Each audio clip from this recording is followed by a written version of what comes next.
자, 우리 일정서부터 한번 다시 볼게요.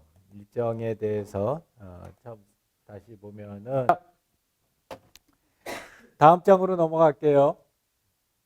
그래서 이제 그렇게 되면은 오늘 수업이 이제 마지막 수업이에요. 우리 수업과 관련돼서는 그래서 이제 그 오늘 수업과 관련된 내용들 마무리 잘해서 브랜딩 과제 11일 날 발표하고 박예영, 너 13일 날 할래? 20일 날 할래? 뭐 아쉽지만 우리 20일 한 사람은 미안하지만 애석하지만 13일로 예정대로 하겠습니다. 자, 그래서 13일 발표대로 하고요. 자, 서비스 브랜딩에 관련된 자료하고 그 다음에 이 서비스 런칭을 위한 유의사항에 대해서 오늘 마지막 강의를 갖다 하고 이 내용들 중에서 브랜딩에 관한 거는 다음 주 화요일 날 여러분들이 브랜딩에 대한 발표를 하고 나머지 지속적인 서비스 운영을 위한 이슈들은 여러분 최종 발표 자료에다 넣어서 그때 같이 이야기를 갖다 해주면 되겠어요. 자, 그래서 이제 마지막이고요. 그래서 우리 지난 시간에도 잠깐 얘기했지만 이 서비스 브랜딩을 한다는 거는 서비스의 명칭하고 태그라인하고 로고하고 이런 내용들을 갖다가 기본적으로 잡아가지고 의견을 갖다가 나누는 거고요. 그래서 이 서비스 브랜드 커뮤니케이션을 하기 위한 기본적인 내용들은 뭐 일반적으로 앞에서 여러분들이 이미 다 했어요. 이제 다 한 내용들이어서 이런 내용들을 가지고서 실제로 얼마나 설득력 있게 만들어서 사람들에게 전달을 할 것이냐 하는 거고요. 이게 이제 이론적으로는 서비스를 런칭하기 전에 이런 브랜딩 자료들이 다 만들어 있어야 하지만 실제로 우리가 서비스를 진행하다 보면은 서비스의 오퍼레이션과 관련된 그런 일들이 우리한테 굉장히 새로운 경험이 돼요. 여러분들이 아마 실제로 어떤 그 영리적인 목적으로 하는 서비스를 런칭해 본 사람들은 그 경험을 해본 사람들은 알겠지만 실제로 런칭을 하고 시범적으로 오퍼레이션을 한 다음에 그 오퍼레이션해서 나온 사람들의 의견을 청취해서 그걸 갖다가 여러분들의 서비스 기획 안에 새로 바꾸는 거. 정혁아, 너는 13일이 좋냐, 20일이 좋냐? 자, 이제는 뭐 빼도 박도 못하게 13일이 됐어요. 오케이. 자, 그래서 그 우리 서비스 런칭을 위한 준비 사항들을 갖다가 이 오퍼레이션 시작하고 나서 바꾸는 경우가 되게 많아요. 그래서 이제 여러분들한테 강추하고 싶은 거는 지난 시간에도 잠깐 얘기했지만 서비스를 기획한다는 거는 아이디어성 차원에서 제일 첫 번째로 디스커버하고 디파인하고 디벨롭하고 딜리버하는 한 텀을 돌렸다라는 것도 굉장히 중요하고 그걸 이제 우리가 수업 시간에 했다는 것 자체도 굉장히 중요한 일이지만 이제 이게 한 텀이 돌아서 오퍼레이션을 시작을 하고 실제로 서비스 운영을 시작하고 거기서부터 시작해서 사용자의 피드백을 받아서 이 디스커버, 디파인, 딜리버, 디벨롭 단계를 다시 여러 번 반복할 수 있는 그런 능력 또는 그런 경험이 사실은 진짜 중요한 경험이에요. 그래서 여러분들이 이제 이 서비스를 갖다 여기서 만들어 놓고 나서 나중에 걔네들을 갖다 보고서 그때의 사용자의 이런 저게 따라서 커멘트나 반응에 따라서 걔네들을 갖다 바꿀 수 있는 그런 내용들을 갖다가 고려해 봐야 되고요. 그래서 일반적으로 서비스 브랜드 상징하는 건 서비스 명칭 당연하죠. 그리고 이제 태그라인, 슬로건이라고 하는 거 하고 그다음에 로고 같은 걸 만들고요. 실제 커뮤니케이션 하기 위한 내용들은 여러분 만들었던 밸류 프로포지션 그때는 이제 그림으로 이렇게 원형으로 그림으로 만들었었는데 이제 걔네들을 갖다가 그림 원형이 아니라 실제 글로 표현을 해줘야 되고 이제 여기서 제일 중요한 것 중에 하나는 이거는 굉장히 간단하고 그 다음에 뭐 굉장히 직관적으로 이해 가능해야 돼요. 그래서 예를 들자면 우리가 세미 여러분들 소개를 했던 세미 케이스에 보게 되면은 처음에 얘기를 했었을 때는 굉장히 길었댔어요. 사람들의 인지 예비능을 확장시킬 수 있는 그 인지 강화 훈련 도우미 세미 이렇게 해가지고 태글라인이 있었었는데 그렇게 해서 태글라인을 가지고서 이제 우리 서대문에 있는 노인복지센터나 치매예방센터를 갔더니 아무도 못 알아들으시죠. 아무도 그렇게 그거에 대해서는 못 알아들으시는 거예요. 그래서 우리가 태그라인을 바꿨어요. 어떻게 바꿨냐? 치매 예방 챗봇으로 그냥 바꿨더니 상당히 그 챗봇이 뭔지도 잘 모르시지만 치매 예방이라고 하는 말이 어르신들한테는 굉장히 설득력 있게 전달이 되더라고요. 그래서 이런 우리가 이 서비스의 명칭이나 태그라인이나 로고는 그러니까 여러분들이 이제 막 서비스를 만들다 보면 여러분들 경험에 막 어떻게 생각하면 중독이 돼서 너무나 쉽고 간편한 것처럼 보여져요. 근데 이제 그걸 갖다 실제 사용자들한테 가서 이야기를 갖다 간단하게라도 나눠보면 굉장히 다른 반응을 보게 될 거예요. 그래서 그걸 갖다가 꼭 이 서비스 런칭하기 전에 그 여러분의 서비스의 이 잠재 사용자들을 대상으로 꼭 한번 실제로 전체 서비스 디자인의 프로토타입을 브랜드서부터 시작해서 로고라든지 캐치프레이즈라든지 실제 프로토타입을 해보고 거기에서 피드백을 갖다 얻는 게 지금 단계에서는 아마 제일 중요할 거예요.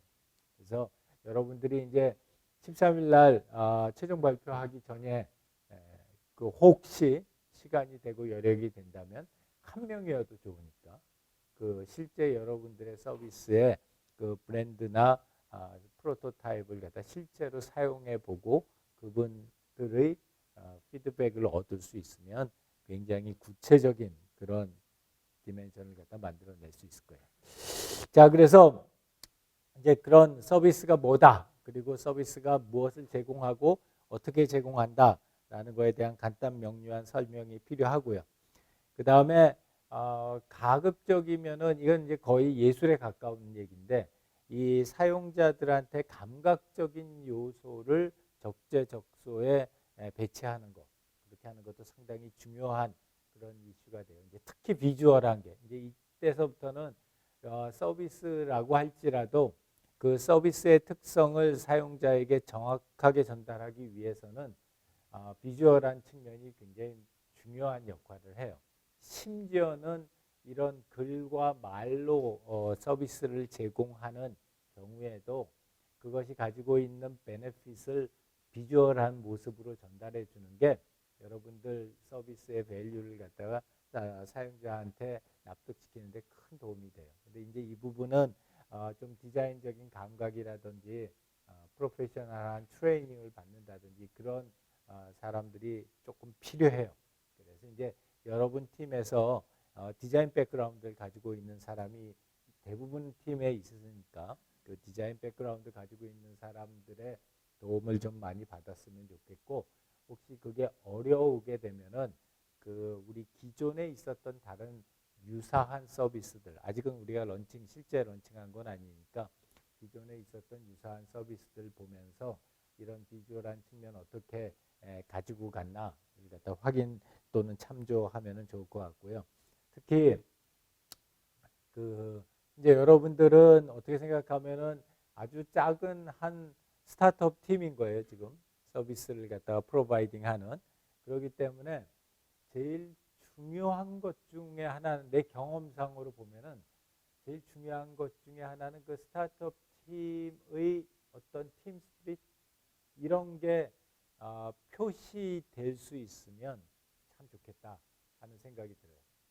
그래서 예를 들어서 세미 같은 경우에도 이제 출시하고 나서 얼마 안 돼서 이쪽 그 웹 쪽에 비즈니스 쪽에 유명한 이제 잡지에서 그 취재를 왔어요. 취재를 와서 이제 그게 기사화 되었었는데, 그렇게 그 기사화 될 때에 제일 중요하게 생각했던 것 중에 하나는 그 현재 그 서비스를 갖다가 만들고 오퍼레이션을 하는데 참여하고 있는 멤버들, 그리고 그 멤버들이 가지고 있는 어떤 스피릿들 이런 것들을 그 기자가 되게 많이 강조를 하더라고요.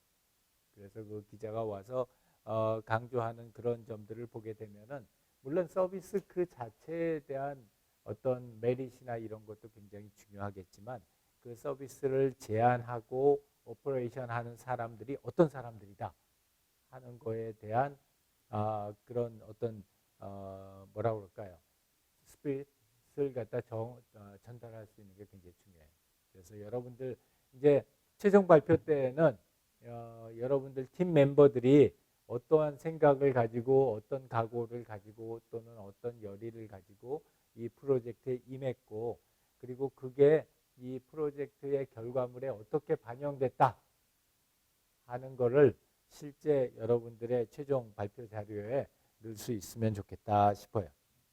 그래서 이거는 우리 카카오톡 처음 만들 때 나왔던 아주 유명한 케이스죠. 그래서 상당히 이런 그 아주 라이트한 그런 페이스로 해서 시작을 했어요.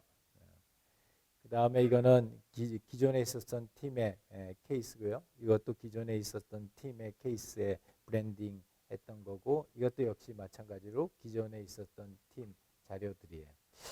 그래서 저기 앞에 나왔던 거기에 했던 친구들을 지난 토요일 날 많이 봤어요. 지난 토요일 날 여러분들처럼 서비스 디자인 수업 들었던 친구가 결혼을 해서 내가 주례를 보러 갔었는데 그래서 내가 그 얘기 했지 참.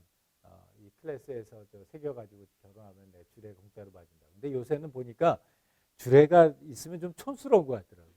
옛날에는 주례 없이 결혼하는 게 별로 없었는데 요새는 주례 없이들 많이 결혼을 해서 꼭 여러분들이 필요하지 않을 수도 있는데 혹시라도 필요하면 그래서 지난 토요일 날 오후에 그 서비스 디자인 수업 듣다가 중간에 다 듣지도 않고 중간에 수강 철회한 친구 저 결혼식 주례를 보러 갔댔어요.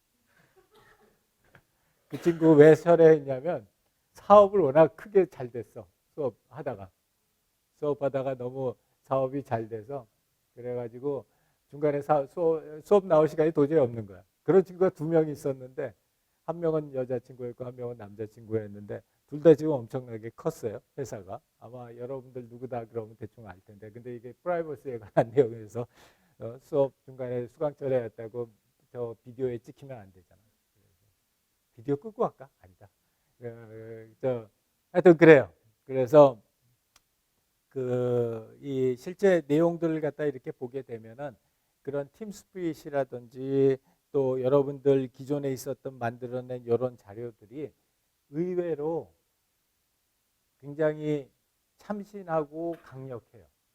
그러니까 무슨 얘기냐면 내가 학생 때 이런 프로젝트 한 게 뭐 얼마나 그 스트롱하겠어 이렇게 생각할 수도 있는데 여러분들 선배들 케이스를 보면은 실제로 그런 케이스를 가지고 나가서 본인들이 사업을 하고 그러고 나서 나중에 이제 나한테 얘기하는 게 물론 이제 그 사업은 여러 번 피보팅을 해서 바뀌어지긴 했지만 자기네들이 나중에 다시 그 자료를 보니까 그때가 굉장히 자기네들이 잘했다는 거예요. 그래서 지난 토요일 날 결혼식 왔던 친구들 중에 대부분은 이제 주례살 내가 앞에서 하는 내 목소리를 들었더니 이거 다시 또 서비스 디자인 수업 듣는 것 같다고 이제 그렇게 얘기를 하더라고요. 그래서 근데 그런 만큼 이런 수업 시간에 여러분들 젊었을 때 또 그리고 스피릿을 가지고 한 작업들은 나중에 사회생활 여러 해 하고서 다시 보더라도 그 자체적으로 굉장히 큰 자부심을 줄 수 있어요. 그래서 그런 점을 갖다 보여주고요. 자, 그 다음에는 영상 자료인데 요새는 대부분 영상을 찍어요. 그 이제 대부분 티저 영상을 찍고 그 다음에 메인 광고 영상을 찍어요. 보통 티저 영상은 한 15초에서 30초 사이로 해서 티저 영상을 찍고 그 다음에 메인 소개 영상은 보통 한 1분 30초에서 한 긴 경우는 2분 30초 뭐 이렇게 가지만 대충 그 정도로 해가지고 티저 영상은 주로 밸류 프로포지션 중심으로 해서 찍고 그 다음에 메인 소개 영상은 여러분 프로토타입 소개하는 걸로 영상을 찍어요. 시간이 되면은 그리고 또 여러분들이 여력이 있으면 요새는 너무 이 비디오 촬영하고 또 그걸 갖다 편집하는 게 손쉬워졌기 때문에 이 비디오 촬영하는 거를 추천해요. 그러니까 여러분 파이널 발표 때 시간이 되고 여력이 되면은 뭐 티저 영상이든지 아니면 메인 소개 영상이든지 소개 영상을 갖다가 만들어 가지고 하는 걸 추천하고요.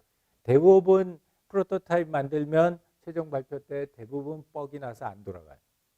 그러니까 그거를 대비하기 위해서 이 메인 메뉴에서 그 서비스 돌아가는 프로토타입을 동영상으로 찍어서 좀 리스크를 갖다가 줄이는 걸 강력하게 추천을 해요. 자, 그래서 이제 그런 걸 이야기를 하고요. 이제 그런 동영상을 갖다가 제거할 때 대부분 제일 많이 하는 게 여러분들의 그 프로토타입의 워크스루를 갖다 주로들 해요. 그래서 제일 사용자가 처음 여러분들 서비스를 갖다 접속했었을 때서부터 핵심적인 서비스 기능을 갖다 사용했었을 때까지 그때까지의 워크스루를 갖다 해서 동영상 자료를 만들고요. 그 다음에 이제 또 중요한 것 중에 하나가 이 어떤 채널을 통해서 여러분들의 브랜딩 정보를 갖다 제공할 거냐에 따라서 이 해당되는 이 내용들이 많이 바뀌어요. 그러니까 그 핵심은 안 바뀌는데 그 제공되는 프레젠테이션 내용들은 굉장히 많이 바뀌어요. 예를 하나를 들면은 이제 세미 같은 경우에 채널이 여러 개 채널이 있는데 가장 대표적이고 많이 쓰는 채널은 페이스북 광고나 카카오 스토리 광고예요. 그래서 이제 페이스북이나 카카오 스토리 광고 같은 경우에는 굉장히 소액으로 집행이 가능하니까 예를 들어서 한 하루에 10,000원 해가지고 광고를 갖다 진행을 하게 되면은 그걸 따라서 들어오는 사람들의 성향이라든지 또 그 사람들이 사이트에 도착해서부터 어떤 행태를 보이면서 내비게이션 하는지를 갖다 우리가 알 수 있어요. 그래서 일반적으로는 이제 서비스 시범 런칭하고 나서는 하루에 하여튼 굉장히 소액 정도의 액수를 갖다 걸고서 페이스북이나 카카오 스토리 쪽에 광고를 걸어요. 그래서 그건 실제로 매출로 이어지는 걸 기대하기보다는 이게 실제로 사용자가 들어왔었을 때 어떤 패스를 거쳐서 어디에서 대부분 많이 어려워하고 어디서 튕겨져서 나가는가 이러한 것들을 갖다가 파악하기 위해서 이제 그런 채널들을 쓰는데 그런 채널을 갖다 써서 들어오는 사람들에 대한 브랜드나 프로모션 또는 이 내용들이 예를 들어서 세미 같은 경우에 오프라인에서도 리크루팅을 해요. 그래서 예를 들면은 지역에 있는 시니어 카페 같은 데에 브로셔를 갖다 놔두고서 또는 낙원상가 같은 데 가서 시니어들 대상으로 해서 세미나를 해요. 그러면 이제 거기에서 들어오는 사람들에게 전달하는 브랜드하고 앞에 있었던 브랜드 이미지라든지 슬로건이라든지 태그라인 같은 것들이 굉장히 많이 달라요. 그래서 일단 오프라인과 온라인의 채널을 갖다 구별하시고 그 다음에 온라인에서 혹시 여러 개의 다중 채널을 사용하게 되면 그 채널별로 어떤 내용을 전달할 것인지 그리고 오프라인에서 여러 가지 다중 소스를 사용하게 되면 그 오프라인의 다중 소스에서는 어떤 걸 갖다 이용하게 할 건지 어떤 내용을 갖다 전달할 건지 이러한 것들을 갖다가 차별적으로 진행을 해줘야 되고요. 그래서 채널 스페시픽한 그런 정보들을 갖다가 이런 식으로 해서 전달을 갖다 해주고요. 그 다음에 제일 매번 많이 강조하는데 이제 여러분들이 실제로 서비스를 런칭하면 대부분 사람들이 어떻게 생각하냐면 이제 우리 서비스 런칭했으니까 내일서부터 휴가 갔다 올게요. 그래요. 이게 이제 서비스를 한 번도 런칭 안 해본 사람들이 겪는 굉장히 티피컬한 현상 중에 하나인데 서비스 런칭하면 다 된 것 같거든. 이제 걸어놓기만 하면은 사람들이 막 들어올 것 같고 무슨 매출이 막 날 것 같고 막 그런데 그런 경우도 있지만 대부분은 안 그래요. 대부분은 안 그렇고 일단 서비스를 걸어놓기 시작하면 그때서부터 컴플레인이 막 엄청난 스케일로 들어와요. 그리고 정말 이 사람들이 이런 걸 갖다가 생각했나? 이런 식으로도 사용하나? 우리 서비스를? 이런 것도 이렇게 사람들이 궁금해하나? 하는 것들이 정말 이 개발자나 기획자의 상상력을 훨씬 더 초월하는 그런 실제 사용자들의 그 커멘트들이 들어오기 시작하고요. 특히 유료 서비스를 시작을 했을 때 그렇게 되면은 그때에서부터는 정말 굉장히 어려운 콜들이 런칭 딱 하자마자 많이 나와요. 그래서 런칭하고 나서 휴가 간다, 뭐 런칭하고 나서 기념으로 회식한다, 이거 굉장히 무식한 일이고요. 그 이제 그때서부터 야근한다 이렇게 생각하고 시작을 갖다 하는 거고요. 그리고 사실 그때 나오는 초기 접촉자들의 이 행태를 모니터링하면은 우리 서비스의 현재 상태를 이해하는데 가장 직접적인 데이터가 돼요. 그래서 이 런칭하고 나서 그 한 뭐 서비스에 따라서 다르지만은 보통 한 달 정도는 그 굉장히 얼럿된 상태에서 모니터링을 하는 기간이다.